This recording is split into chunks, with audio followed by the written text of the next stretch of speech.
20 மாடிகள், 55 அடி உயர நீர்வீழ்ச்சி, 40 உணவகங்கள், 7 நீச்சல் குளங்கள், 6 வாட்டர் ஸ்லைடுகள் இருக்கும் உலகின் மிகப்பெரிய கப்பலான ஐகானிக் ஆஃப் த சீஸ் தன்னுடைய பயணத்தை தொடங்கியுள்ளது. 1200 அடி நீளம் கொண்ட ஐகான் ஆஃப் த சீஸ் பெயர் கொண்ட கப்பலின் மொத்த எடை 2.5 லட்சம் டன்கள். இதில் மொத்தம் 7200 பேர் பயணிக்க முடியும். அதுல 2350 பேர் மட்டுமே ஊழியர்கள். இதுல 3 மாடிகள் கொண்ட டவுன் ஹவுஸ் மற்றும் 28 அறைகளும் உள்ளது. அது மட்டுமல்லாம ஷாப்பிங் செய்வதற்கு சென்ட்ரல் பார்க், பியர்ல் எனப்படும் 3 மாடிகள் கண்ணை கவரும் வகையில உள்ளது. இந்த கப்பலின் மேற்பகுதியில த்ரில் ஐஸ்லாண்ட் எனப்படும் வாட்டர் பார்க் உள்ளது. இந்த ஐகான் ஆஃப் த சீஸ் கப்பலை ராயல் கரீபியன் நிறுவனம் தயாரித்திருக்கு. இது உலகின் மிகப்பெரிய மிக பிரம்மாண்டமான கப்பல் என ராயல் கரீபியன் தலைவர் ஜேசன் லிபர்டி கூறியிருக்கிறார். இதுல பயன்படுத்தக்கூடிய எரிபொருள் தான் இதற்கு சிக்கலை ஏற்படுத்தும் வகையில உள்ளது. அதாவது இந்த கப்பலை இயக்க பயன்படுத்தப்படும் LNG மீத்தேன் எனப்படும் திரவமாக்கப்பட்ட இயற்கை வாயு சுற்றுச்சூழலுக்கு தீங்கு விளைவிக்க கூடியது என சொல்றாங்க.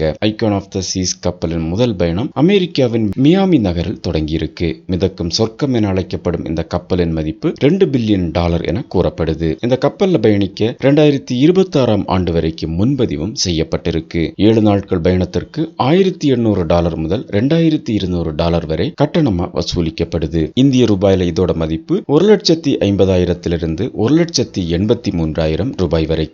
இந்த கப்பலோட ஐகானாக கால்பந்து வீரர் மெஸ்ஸி அறிவிக்கப்பட்டிருக்கிறார்.